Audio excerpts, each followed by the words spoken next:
अच्छा जी, अभी-अभी एंट्रप स्टेशन गुज़रा है तो मुझे वो इंटरेस्टिंग सा वाक़या याद आ गया, जो 2019 में मैं जब एंट्रप उतरा विज़िट करने के लिए, तो मैं स्टेशन से बाहर निकल रहा था कि मैंने इन्फॉर्मेशन काउंटर से सोचा कि मैं वापसी की ट्रेन का कंफ़र्म कर लेता हूँ, टाइम वग़ैरह।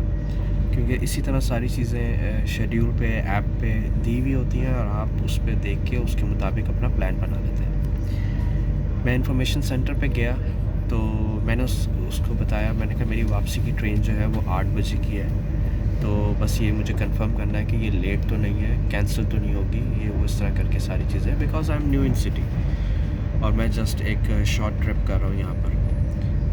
उस बंदे ने सिस्टम में चेक करके मुझे बताया कि ये तो ट्रेन है ही नहीं, ये तो बस है। मैंने कहा नहीं, इट्स अ ट्रेन। कहता है कि नहीं, ये बस है and I am afraid that it's full and there is no seat. तो मैंने उसको फिर ऐप में दिखाया अपने पास मोबाइल में। मैंने कहा नहीं देखो, ये तो ट्रेन है, इसका ट्रेन नंबर है ये वो। तो वहाँ पर मुझे उसने बताया कि नहीं, ये कोई गलती है और इस तरह से नहीं है, ये बस है और आप को कोई ट्रेन नहीं मिलेगी 8 बजे के टाइम पे। अच्छा जनाब, मुझे बड़ा वो हुआ और हाँ, उसने साथ ये भी कहा कि मुझे लगता है कि आज तुम यहीं पे ठहरोगे रात को।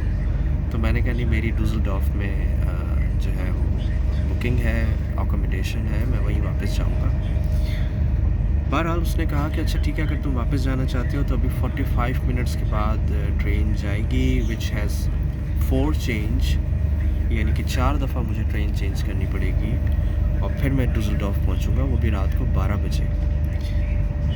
There was no direct train और मैं बहुत हैरान हुआ, मुझे बड़ा अजीब सा लगा। मैंने कहा यार, ये तो ऐप में इस तरह से लिखा हुआ था, क्योंकि देखिए यहाँ पे 99% आप ऐप्स के ऊपर डिपेंड होके चलते हैं और ऐप्स के ऊपर ही सारे टाइम्स आ रहे होते हैं, अपडेट भी आ जाती है उसके ऊपर। लेकिन अनफॉर्चुनेटली उस दिन इस तरह से नहीं हुआ और वो मुझे हमेशा वाक़या याद रहेगा और इस तरह मैं जो है वो उल्टे कदमों वापस भागा।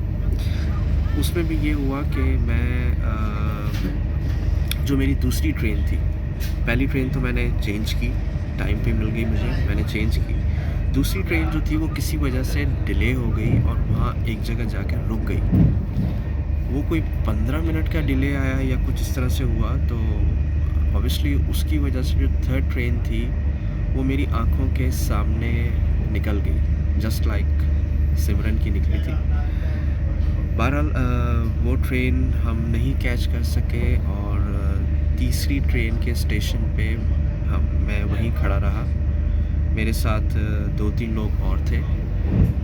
तो फिर हमने जब शेड्यूल चेक किया तो वहाँ से मज़ीद हमें 2 चेंज और करनी थी, यानी कि वैसे तो 4 चेंज थी लेकिन अब 5 चेंज हो गई थी ट्रेन की और आधा घंटा और बढ़ गया था। कोई मेरे ख्याल से 12:15 या 12:30 बजे हम डुसलडॉर्फ पहुँच रहे थे।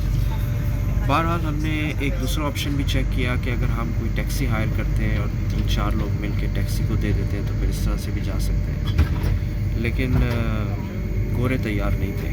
उन्होंने कहा कि नहीं, हम ट्रेन ही लेंगे। तो मैंने कहा चलो ठीक है, फिर हम भी ट्रेन लेंगे।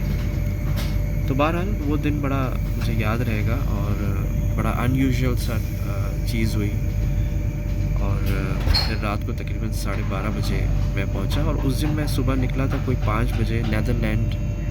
पहले मैंने विज़िट किया, घूमा और फिर दोपहर को मैं एंट्रप पहुंचा था, बेल्जियम। और मेरा इरादा ये था कि थोड़ा सा हाफ़ डे टूर करके मैं यहाँ से रात को वापस चला जाऊँगा 8-9 बजे के टाइम। तो वो फिर मैं नहीं जा सका था। बहरहाल मैं डुसलडॉर्फ वापस चला गया और अभी मैं एंट्रप से गुज़रा हूँ तो मुझे दोबारा से ये सारी चीज़ रिकॉल हुई। ये इस तरह की इंटरेस्टिंग चीज़ें कुछ हो जाती हैं ट्रैवल के दौरान, जिसको आपको हैंडल करना पड़ जाता है।